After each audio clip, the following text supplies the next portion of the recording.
Bienvenidos and welcome to another episode of Spain on a Fork. Today we're making what I consider to be one of the best bean recipes we've ever done here on the show, and a dish that dates back all the way to the medieval times. We're talking Spanish beans in Pepitoria sauce. This is known as Alubias in Pepitoria. And let me tell you, these beans have the most incredible depth of flavors to them. The recipe is very easy to make, where there's no tricky techniques. And the best part, it's all done in a little over 30 minutes. Folks, serve these beans as a side dish next to some grilled fish, or even as a main course, as they certainly have enough protein. Either way, it's the kind of food that with each bite, it's gonna fill you with so much goodness. This video is sponsored by Tienda.com.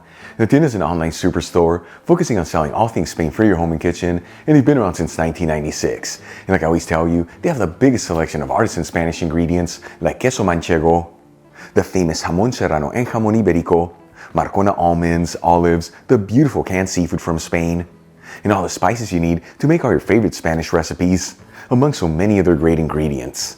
And let me tell you, when it comes to cookware, they have an amazing selection of authentic Spanish paella pans that range in size from 2 servings all the way up to 50 servings, and even offer classic grilling systems. That way you can always perfectly cook your paella at home.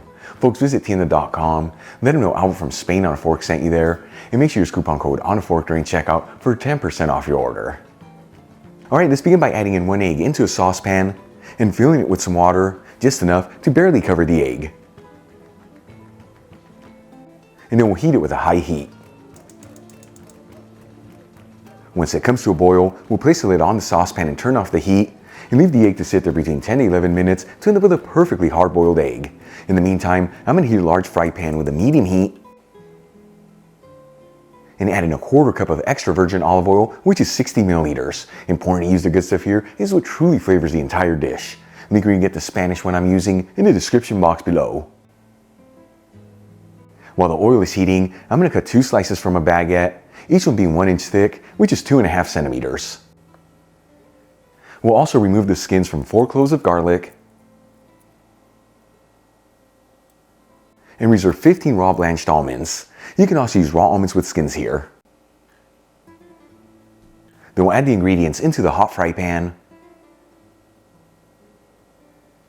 and we're going to fry them between 3 to 4 minutes, or until they're golden fried all around. You want to make sure to mix the almonds around continuously, that way they evenly saute.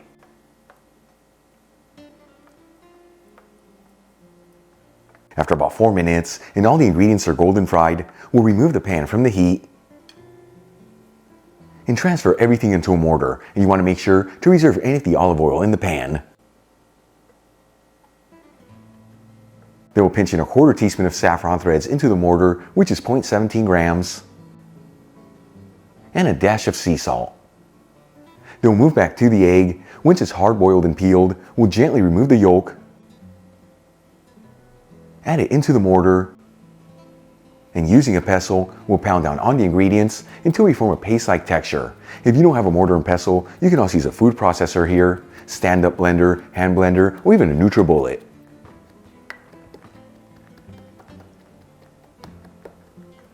And as for the egg white, we'll finely chop it and set it aside. For the next step, I'm going to heat the same fry pan with the same oil with a medium heat.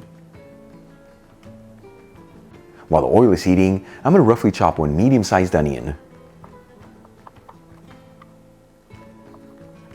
Then we'll add the chopped onion into the hot fry pan, and we'll mix it around continuously. That way it doesn't brown too quickly and it all evenly sautés.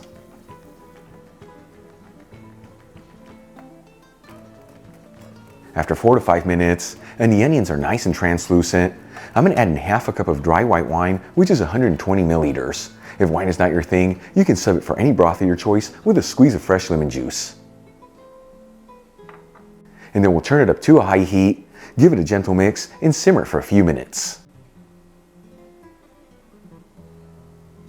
After about 3 minutes, and the alcohol has been cooked off, we'll add in our bread, almond, and garlic mixture, and 2.5 cups of vegetable broth, which is 600 milliliters. You can also use chicken broth here, or even beef broth if you like. Either way, link on how to make my homemade veggie broth in the description box below. And we'll give it a gentle mix until it's well mixed together, and then bring it to a boil. Once it comes to a boil, it's time to add in the beans. I'm going to drain 2 cans of white beans into a colander and rinse the beans under some water. The size of the cans that I'm using are 15.5 ounces, which is 440 grams each. The type of beans I'm using are cannellini, but you can use whatever type of white beans you like. Then we'll gently add the beans into the pan and season everything with sea salt and freshly cracked black pepper. And give it a mix until it's well mixed together. And then we'll place the lid on the pan and lower the fire to a low-medium heat. And we're going to simmer this for about 10 minutes. That way all the flavors can develop. After simmering the beans for about 10 minutes, we'll remove the lid. Add the chopped egg whites that we reserved. And give it one gentle final mix until it's well mixed together. Then we'll remove the pan from the heat and transfer the beans into a serving dish.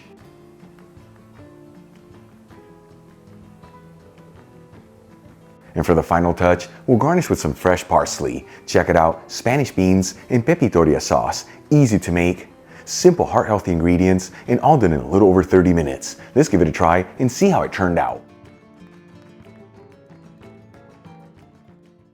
Once again, folks, alubias and pepitoria, truly one of the most underrated bean dishes in the world. This I can't wait to try. Here we go.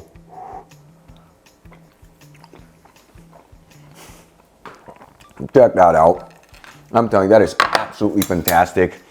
The beans kept their shape, but they just melt in your mouth. You know, sort of all the flavors in that pan, in the sauce with the fried bread, garlic, and almonds, truly taking this to the next level. Give it a try at home. Once again, it's a side dish next to some grilled fish, or even as a main course, as it's packed with a ton of protein. Either way, kind of food that's gonna fill your body with so much goodness. Really quick before I go, a shout out to a couple of my patrons, John Kachanowski, John Dayan, and Juan Iturri. Again, guys, thank you so much for being patrons of Spain on a Fork. You know how much I appreciate you. Enjoyed today's video, hit that like button. Leave me a comment below, and if you're not subscribed, don't forget to smash that subscribe button and click on the bell icon. Then we can get notified every time I release new content and to become a part of the Spain on a Fork family.